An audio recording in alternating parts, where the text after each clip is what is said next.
बिस्मिल्लाहिर्रहमानिर्रहीम। अस्सलामु अलैकुम। दोस्तों, हमारे पास ये एक डेल के पुराने मॉडल की पावर सप्लाई मौजूद है। हम इस पावर सप्लाई को डीसी 12 वोल्टेज में कन्वर्ट करेंगे। हमने इसके स्क्रूज़ को खोल के इसे ओपन किया हुआ है। डीसी 12 वोल्टेज में कन्वर्ट करके हम इसको डीसी एयर कूलर 12 वोल्ट के एयर कूलर के लिए इस्तेमाल कर सकते हैं, या फिर इसको हम बैटरी चार्जर के तौर पर भी इस्तेमाल कर सकते हैं। आप यहाँ पर देख सकते हैं कि 12 वोल्ट पर कन्वर्ट करने के लिए पहले हमने इसके स्विचिंग मोड को जो डायरेक्ट करना है। यहाँ पे आप ये 3 कपलर्स देख सकते हैं।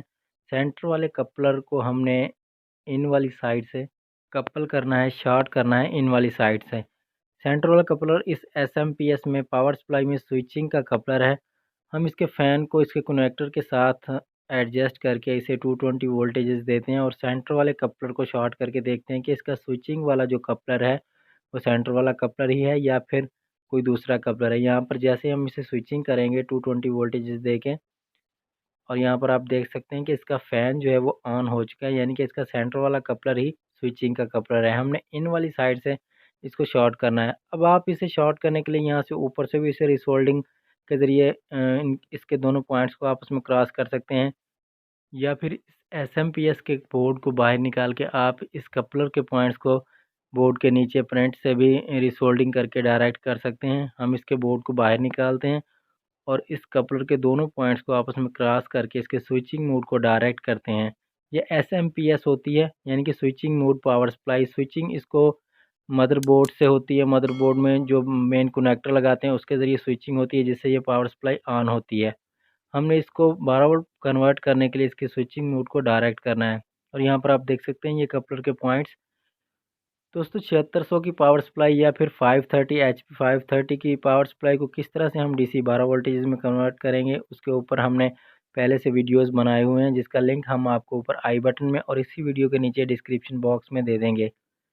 हम यहाँ पर इसके डीसी 12 वोल्ट के कनेक्टर में अपने मल्टीमीटर के प्रॉब्स को लगाते हैं, और इसे 220 वोल्टेजेस दे के आपको इसके वोल्टेजेस भी चेक करवाते हैं कि इसमें कितने वोल्टेजेस आउट में हमें इस वक्त मिल रहे हैं।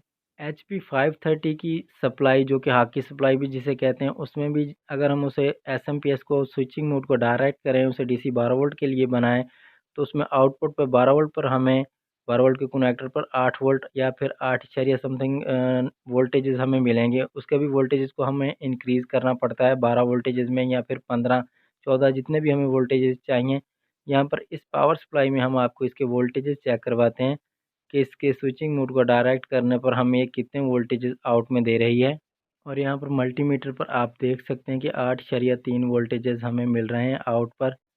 इसके सेकंड वाले कपलर के ये पहले 2 पॉइंट्स पहले कपलर के, और ये सेंटर वाले कपलर के 2 पॉइंट्स को हम डायरेक्ट कर रहे हैं, शॉर्ट कर रहे हैं, और डायरेक्ट करने पर हमें मल्टीमीटर पर इसके जो वोल्टेजेस मिल रहे हैं वो हमें 8.3 वोल्टेजेस मिल रहे हैं। आप यहाँ पर देख सकते हैं। हमने इसके वोल्टेजेस को इंक्रीज़ भी करना है। हमने इसके वोल्टेज को किस तरह से इंक्रीज़ करना है, हालांकि इस एसएमपीएस में वोल्टेज एडजस्टेबल वेरिएबल लगी हुई है, लेकिन उसको मूव करने पर भी हमें वोल्टेजेस जो हैं 12 वोल्ट या फिर 13 वोल्टेजेस नहीं मिलेंगे। हमने इसके वोल्टेज को इंक्रीज़ करना है।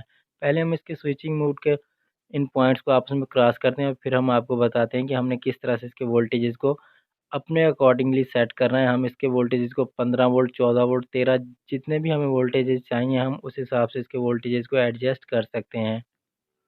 और यहाँ पर आप देख सकते हैं कि हमने सेंटर वाले कपलर को इन वाली साइड से उस कपलर के दोनों पॉइंट्स को आपस में रिसोल्ड कर दिया, शॉर्ट कर दिया, जिससे कि हमारी ये पावर सप्लाई इस वक्त डायरेक्ट ऑन हो जाएगी। जैसे ही हम इसे पावर केबल को 220 में कनेक्ट करेंगे, हमारी पावर सप्लाई ऑन हो जाएगी।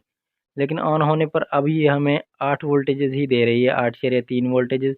हमें इस पे 12 से 13 वोल्टेजेस चाहिए, ताकि हमें डीसी एयर कूलर चलाने के लिए हमारी सप्लाई के वोल्टेजेस परफेक्ट हों। हमने इसे 220 में प्लग इन कर दिया, और आप मल्टीमीटर पर वोल्टेजेस देख सकते हैं कि 8.29 वोल्टेज, यानी कि 8.3 वोल्टेजेस हमें ये दे रही है। अब इसके वोल्टेजेस को इंक्रीज़ करने के लिए हमने यहाँ पर एक रेजिस्टेंस लगानी है, और रेजिस्टेंस इस पावर सप्लाई में हमने किस जगह पर लगानी है वो हम यहाँ पर आपको बताते हैं।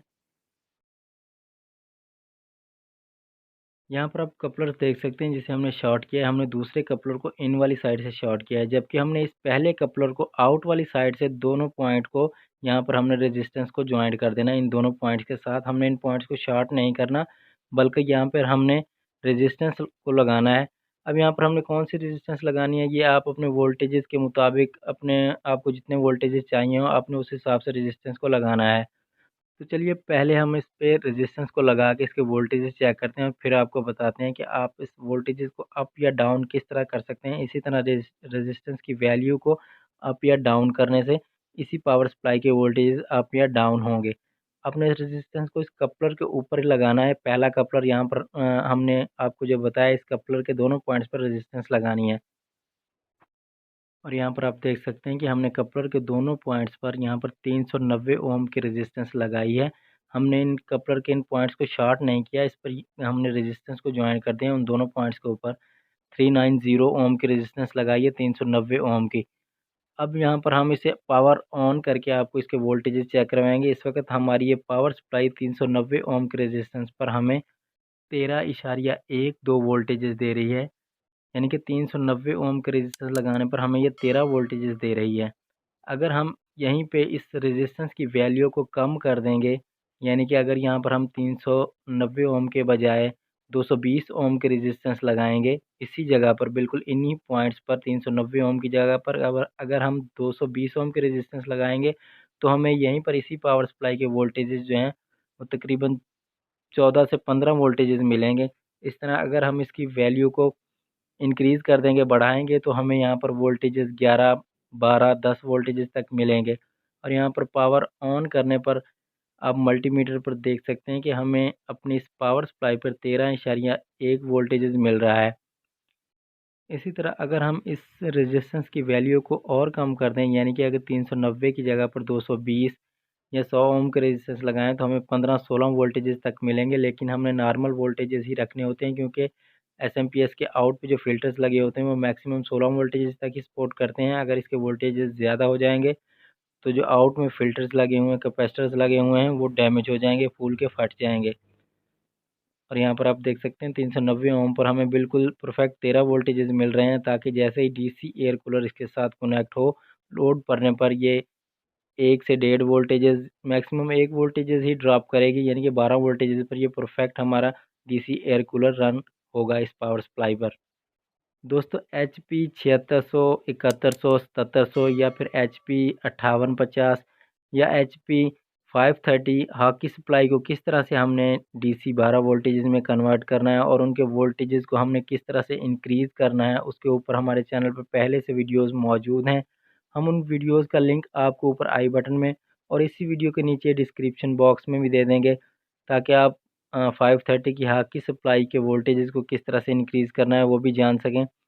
दोस्तों वीडियो अच्छा लगा हो तो वीडियो को लाइक और शेयर ज़रूर कीजिएगा, और अगर आप हमारे चैनल पर नए हैं तो चैनल को सब्सक्राइब करने के साथ साथ नोटिफिकेशन बेल घंटी को दबाकर ऑल पे क्लिक कीजिए, क्योंकि हम अपने इस चैनल पर एलसीडीज़, एलईडीज़, कंप्यूटर्स की पावर सप्लाई, मदरबोर्ड्स के बारे में वीडियोस अपलोड करते रहते हैं। अब तक के लिए इतना ही, मिलते हैं नेक्स्ट वीडियो में। अल्लाह हाफिज़।